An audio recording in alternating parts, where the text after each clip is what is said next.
Sir here and I welcome you all in this today's video session. All stories are Anansi's part 2. So in previous video we have discussed about that how Anansi became able to capture the python. So we will reach forward our discussion that where we stopped in previous video. Once that Anansi tied to that python completely, he said, Onini, Anansi said, it turns out that my wife was right. And he's just confessing to that Onini that what trick he has did to capture that python. So he said that my wife was right and I was wrong. You are shorter than the bamboo pole and weaker. So as my wife was telling that you are too shorter and too weaker, exactly, she was right. You are shorter also and weaker also. I was wrong. My opinion wasn't as good as my wife's. So my opinion, what perception, what predictions I have given, those were not good as my wife's opinions. But you were even more foolish than I. So however I accepted that my wife is clever, but you became more foolish than me. So first of all my wife considered me I am a foolish, that later you became a more foolish than me and you are now my prisoner. So however you are in now my custody, so you can't go anywhere. Anansi carried the python to Niami, the sky god, who said there is one thing more. So later, as per the demand of that Niami the sky god, he captured the second thing also, and that was Onini the python. So now next and the last one thing was remained to capturing that Osebo the leopard was next. So Osebo the leopard was next. Anansi went into the forest and dug a deep pit where the leopard was accustomed to walk. He covered it with small branches and the leaves and put dust on it. So first trick that what he did for capturing those hornets was different, and second trick what he did to capture that python, that was different.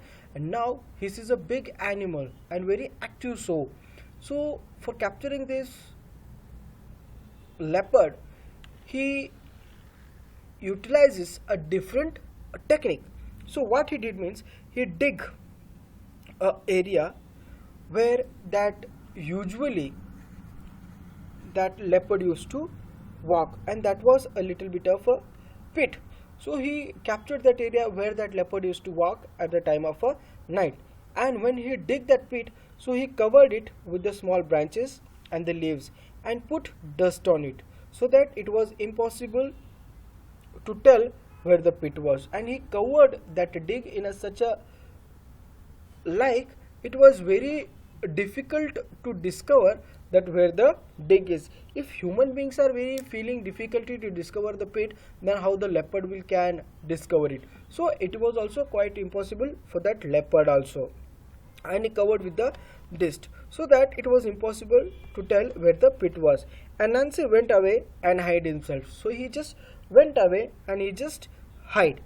So when Osebo came prowling in the black night, he stepped into the trap Anansi had prepared and fell to the bottom. So he directly, that leopard didn't understood that where is that pit and where he has to walk. So while walking only due to the weight of that leopard, he directly fallen down into that pit, and the plan of that Kweko Anansi was become totally successful, and it went and fallen down inside. After that, Anansi heard the sound of that leopard falling and he said, Ah, Osebo, you are half foolish. So he also considered that Osebo the leopard as a foolish, and he said that, Ah, Osebo, you are half. When morning came, Anansi went to the pit and saw the leopard there. So immediately he didn't went there, he went in the morning and he saw that leopard was there. Osebo, he asked, what are you doing the hole? He said that Osebo, he asked, what are you doing this hole? What are you doing in this hole? I have fallen into a trap. Osebo said, help me out. That Osebo the leopard said that I have fallen into a trap. Osebo said, help me out. Please help me to come coming out from here. I would gladly help you, Anansi said, but I'm sure that if I bring you out, I will have no thanks for it. He said that, no, I don't mind to take you out from this. Definitely, I'm ready to help you. But there is a one thing. If I take you out, then you are not going to thank me. But instead of saying thank you, you will get hungry and later you will be wanting to eat me and my children. He said that, I know that what is going to happen with me. So now I'm going to help you. But later you are not going to have any kind of a thank you for me. So first I will take you out, then later you will feel very hungry, and then definitely you are going to eat me also and my children also. I swear it won't happen, Osebo said. Osebo said that, trust me, it won't happen. Nothing will happen like that. You just help me. Later, very well, since you swear it, I will take you out, Anansi said. Anansi said then, okay, very well, if you are taking a swear, then definitely I'll take you out. Bent the tall tree towards the ground so that its top was over the pit. So there was a tall tree, he just bent it like that, the top of that tree should come near the pit, and he tied it that way, so he tied that tall tree with the top and bent it down to the pit. Then he tied a rope to the tree, and another one rope he tied for the holding purpose to the tree, the other end of it into the pit, and two ends, one end he tied with the another one tree, and one end he tied with the, it means he is thrown into the pit. And he said, tie this to your tail, he said, and he told that, tie this to your tail. Osebo said, tied the rope. Osebo tied the rope to his tail, and as that quack Anansi said, Osebo tied this rope to his tail. It is well tied, Anansi asked. Is it well tied? It is not going to be loose enough. So, is it tied? He said, yes, it is well tied. The leopard said, in that case, yes, it is well tied, don't bother about it. He said, Anansi said, you are not merely half foolish, you are all foolish. He said that, merely, barely, scarcely. These are the only one things which we can say as hardly. You are not merely half foolish, you are all foolish. And he took his knife and cut the other rope, the one that held the tree board to the ground, and another one rope which was there, which he tied that for holding the tree's grip. Then tree straightened up with the snap, pulling Osebo out of the hole. He hung in the air, head downwards, and twisting and turning. So as he cut the rope, the tree automatically becomes straight, and that Osebo was hanging in a reverse way. It means his tail was upwards and his head was downwards, and it was not understanding that what was happening with him, and was straightened up, pulling the Osebo out of the hole, and it twisting and turning.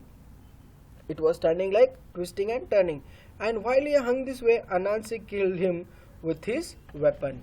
So it is hanged. In that situation only, Anansi killed that leopard in this situation. Then he took the body of the leopard and carried it to the Niyami, the sky god, saying, here is the third thing. Now I have paid the price. So as he has given the dead body of that leopard to that Niyami, the sky god, and he told it, here is the third thing which you demanded for, which you asked me. I brought it for you, and now I have paid the price. Niyami said to him, Kwaku Anansi, great warriors and the chefs have tried, but they have been unable to do it. So not you, before you great warriors were also tried to do it, but those were failed. They didn't able to do, but you have done it. Therefore, I will give you the stories. From this day onwards, all the stories belongs to you. So he said that, as you given me the three things which I have asked you, so onwards today, these all stories belongs to you. The all stories belongs to you. Whenever a man tells the story, he must acknowledge that it is Anansi's tale. So nowadays what we peoples are telling stories to the small childrens in our family or out. So these all stories are literally and specifically belongs to the Anansi. In this way, Anansi the spider became the owner of all the stories that are told, and Anansi all these tales belongs.